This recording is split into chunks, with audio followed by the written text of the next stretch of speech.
السلام علیکم بیٹا، خیریت سے ہیں؟ آج جو غزل ہے وہ ہے بیٹا احمد ندیم قاسمی کی۔ احمد شاہ ان کا نام تھا، اور احمد ندیم قاسمی ادبی نام تھا، اور ندیم تخلص تھا۔ شاعری کے علاوہ ابھی آپ نے افسانہ نگاری، کالم نگاری، مزاح نگاری اور مضمون نویسی میں بھی نام پیدا کیا۔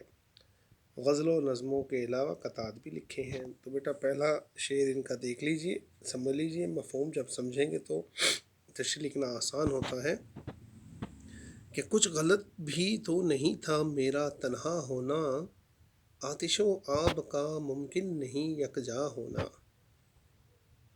شاید کہتے ہیں کہ عموماً لوگ جب محبوب سے جدا ہوتے ہیں تو محبوب کی یہ جدائی انہیں غم میں مبتلا کر دیتی ہے، مایوسی کا شکار کر دیتی ہے۔ لیکن احمد ندیم قاسمی کہتے ہیں کہ میرا سوچنے کا انداز دوسروں سے بے حد مختلف ہے۔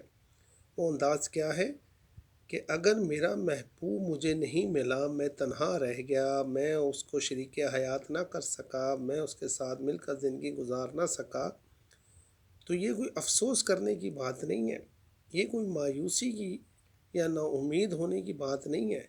کیوں؟ آتش و آب کا ممکن نہیں یکجا ہونا، کہ آگ اور پانی کبھی ایک ہو ہی نہیں سکتے، ایک جہاں ہو ہی نہیں سکتے، کبھی مل ہی نہیں سکتے۔ کہ جس طرح آگ اور پانی کا ملاپ نہیں ہو سکتا، اسی طرح عاشق اور محبوب کا بھی ملاپ نہیں ہو سکتا۔ تو کیا آتش اور آب یعنی پانی اور آگ جب ملتے ہیں تو دونوں میں سے ایک کا خاتمہ ہوتا ہے، یا پانی آگ کو بجھا دیتا ہے یا آگ پانی کو بخارات میں تبدیل کر دیتی ہے۔ تو اگر میرا محبوب مجھے نہیں ملا تو یہ تو فطرت کے عین مطابق ہوا، جیسے آگ اور پانی اکٹھے نہیں ہوتے، میں بھی اکٹھا محبوب کے ساتھ نہیں ہوا، تو اس میں مایوس ہونے کی کون سی بات ہے؟ مجھے یہ تو قبول ہے کہ میرا محبوب مجھے نہ ملے، لیکن مجھے یہ ہرگز قبول نہیں ہے کہ میرا محبوب مجھ سے جدا ہو جائے۔ یعنی آگ اور پانی جب تک نہیں ملتے تو دونوں کا وجود قائم رہتا ہے، جب ملیں گے تو ایک کا خاتمہ ہوگا، اور میں یہ بات چاہتا نہیں، اس لیے میں مطمئن ہوں کہ میرا محبوب مجھے نہیں ملا۔ ایک نعمت بھی یہی، ایک قیامت بھی یہی، روح کا جاگنا اور آنکھ کا بینا ہونا۔ روح کا جاگنا یا آنکھ کا بینا ہونا مطلب باضمیر ہونا، انسان کا ضمیر جاگ جانا۔ کہ اگر انسان کا ضمیر جاگ جائے تو یہ نعمت بھی بن جاتا ہے اور زحمت بھی بن جاتا ہے۔ یعنی مذہبی لحاظ سے تو کامیاب ترین انسان ہوتا ہے جس کا ضمیر جاگتا رہے، لیکن دنیا والے باضمیر آدمی کا جینا مشکل کر دیتے ہیں۔ وہ باضمیر آدمی رشوت نہیں لیتا، اس کو بزدل کہتے ہیں۔ باضمیر آدمی عبادت گزار ہوتا ہے تو اس کو ریاکار کہتے ہیں۔ باضمیر آدمی وقت کا پابند ہوتا ہے، وعدے کا پابند ہوتا ہے، وعدہ خلافی نہیں کرتا ہے تو اس کو سیدھا سادہ کہتے ہیں۔ تو دنیا والوں کو قبول ہی نہیں ہے ایسا بندہ جو باضمیر ہو، انہیں وہ چاہیے بندہ جو ان کی ہاں میں ہاں ملائے۔ حضرت علی کرم اللہ وجہہ کا فرمان کہ جس کا کوئی دشمن نہ ہو اس سے بڑا منافق نہیں ہوتا، یعنی وہ سب کو خوش رکھتا ہے، وہ غلط کو غلط نہیں کہتا ہے۔ آگے بیٹا، جو برائی تھی میرے نام سے منسوب ہوئی، کہ ہر برائی کو میرے کھاتے میں ڈال دیا گیا، مجھے برا بنا دیا گیا۔ دوستوں کتنا برا تھا میرا اچھا ہونا، کہ میری اچھائی ہی میری برائی بن گئی۔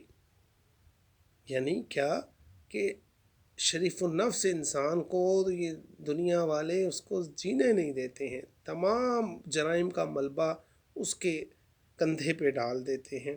انہیں معلوم ہے کہ یہ شریف آدمی ہے، یہ نہیں بولے گا، یہ رد عمل نہیں کرے گا، اپنے مفادات کے لیے شریف آدمی سے وعدہ کریں گے توڑ دیں گے، سمجھوتا کریں گے توڑ دیں گے، کاروبار کریں گے توڑ دیں گے، بات کریں گے مکر جائیں گے۔ یعنی ہر برائی، اور خود وعدہ توڑ کے کہیں گے اس نے توڑا، خود معاہدہ توڑ کے کہیں گے اس نے توڑا، خود رشوت دے کے کہیں گے رشوت کا مطالبہ اس نے کیا، خود جو ہے وہ دھوکہ دے کے کہیں گے اس نے دھوکہ دیا۔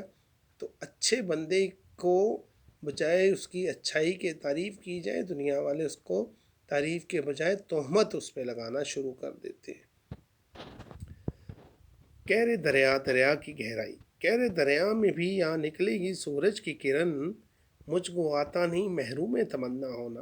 احمد ندیم قاسمی کہتے ہیں کہ اگر سمندر اور دریا کی گہرائی میں بھی میں چلا جاؤں، وہاں بھی جس طرح سورج کی کرن پہنچ جائے گی، اسی طرح میں بھی مایوسی کو کبھی اپنے دل و دماغ میں جگہ نہیں دیتا. میں محروم تمنا رہ ہی نہیں سکتا.